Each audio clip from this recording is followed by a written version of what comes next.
Imagine a room. It is not an ordinary room. This room has a special rule. For 100 days, no living thing will enter. No person will open the door. No animal will scurry across the floor. Everything inside will be left completely alone. The door is closed and locked on the first day. A clock outside begins to count the seconds, minutes, and hours. Inside, time seems to stand still. Sunlight might stream through a window, painting a slow-moving patch of light across a wall. But otherwise, there is no movement. It is a world held in perfect, quiet suspension.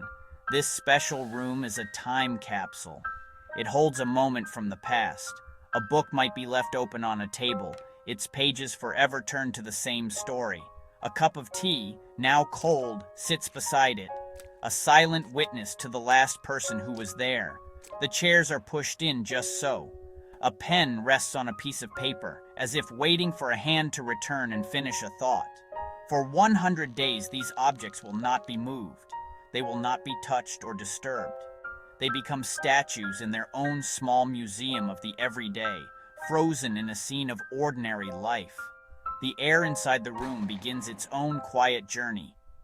At first, it carries the faint sense of the last moments of activity. Perhaps the smell of brewed tea, or the subtle fragrance of a person who just left. But as the days pass, these smells fade. The air becomes still and heavy. It is no longer stirred by people walking through or by a door opening and closing. It settles, just like everything else. The silence is profound. It is not just the absence of voices or music. It is the absence of all the tiny sounds of life we often ignore. This experiment in stillness is a fascinating one. What happens when we remove ourselves from an environment completely? We are so used to interacting with the world around us. We touch things, move them, and change them constantly. By stepping away, we allow nature to take its own quiet course. The room becomes a stage for the slow, almost invisible processes that are always happening. It is a chance to observe the world without our influence, to see how things settle and change when left to the simple laws of physics and time. It is a journey into a world of pure, untouched tranquility. As the days turn into weeks, a fine layer begins to appear on every surface. This is dust. Dust is made of tiny particles. It can be skin cells, pollen from outside, or tiny bits of fabric from clothes and furniture. In a normal room, our movements keep the dust in the air. But in this silent room, there is nothing to disturb it. Gravity gently pulls each tiny speck downwards. The dust settles like a soft, gray blanket.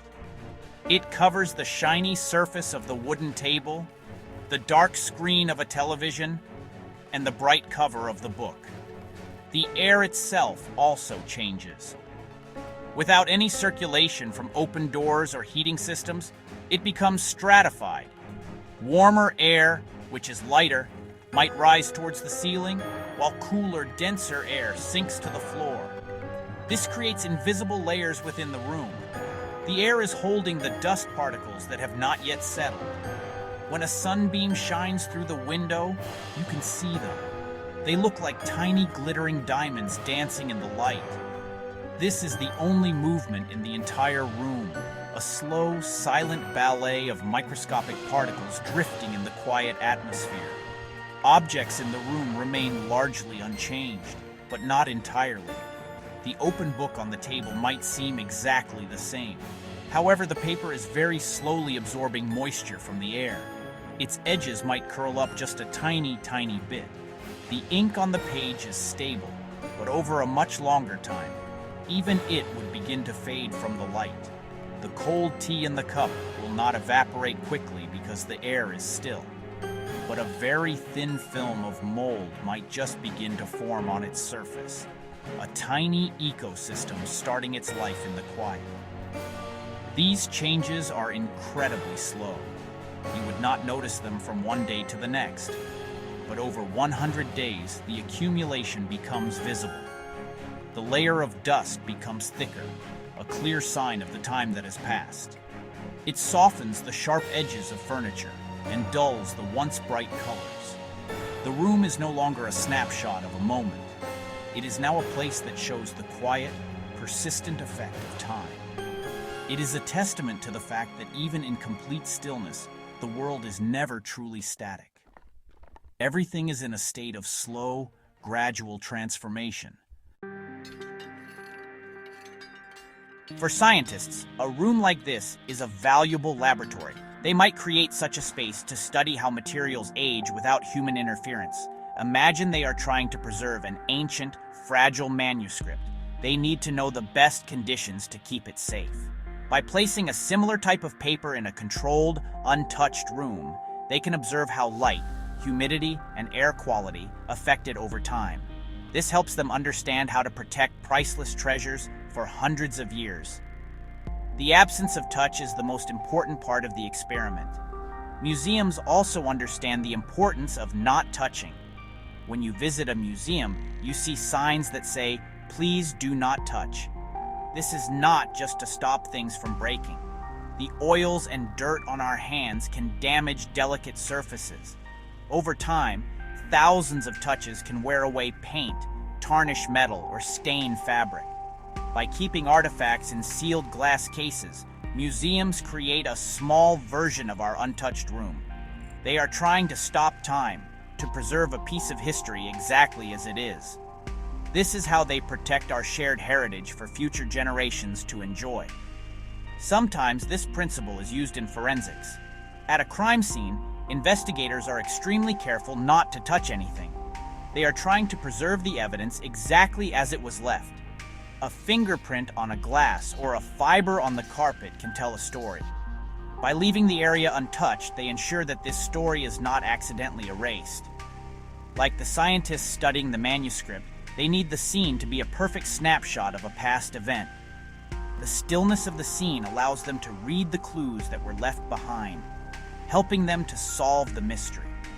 So leaving things untouched is a powerful tool. It allows for careful study and long-term preservation.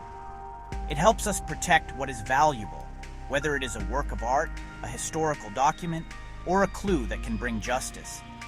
The silent, untouched room is more than just an empty space. It is a controlled environment where the slow processes of nature can be observed without interruption. It is a place where we can learn by stepping back and simply watching, allowing the objects and the environment to reveal their secrets on their own terms.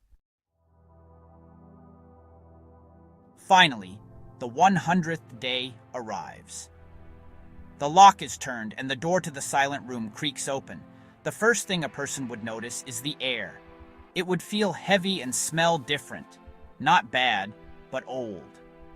It is the scent of stillness itself, a mixture of dust and the faint, lingering odors of the objects inside. It is the smell of a place that has been sealed off from the living, breathing world. The silence from within seems to spill out into the hallway, a powerful reminder of the room's long period of isolation. The second surprise is visual. The layer of dust would be the most obvious change. It is a uniform, soft gray coating that has settled on everything. It creates a ghostly landscape. The room looks like a photograph from a bygone era, softened and muted by the passage of time. The sunbeam cutting through the window would be incredibly bright and clear, illuminating the thick clouds of dust that are stirred up by the opening of the door. The dancing specks of dust, once calm, now swirl in chaotic patterns, disturbed for the first time in months. Looking closer, one might see other subtle surprises. The spider that found its way in before the room was sealed has spun an elaborate, perfect web in a corner. With no one to disturb it, the web is a masterpiece of natural engineering, covered in its own fine layer of dust. The pot plant on the windowsill, if there was one, would likely be withered and brown, its leaves dry and brittle. It is a stark reminder that while the inanimate objects simply rested, life without care cannot sustain itself. The room tells a story of both endurance and decay. When someone finally takes a step inside, their footprint in the thick dust on the floor would be a dramatic mark. It would be the first new sign of life in 100 days. It is a powerful symbol of the return of human presence. The untouched mystery is over. The room is no longer a silent time capsule. It is rejoining the world of movement and change. The quiet experiment has concluded, leaving behind a dusty, silent scene that tells a fascinating story about what happens when the world is simply left to be.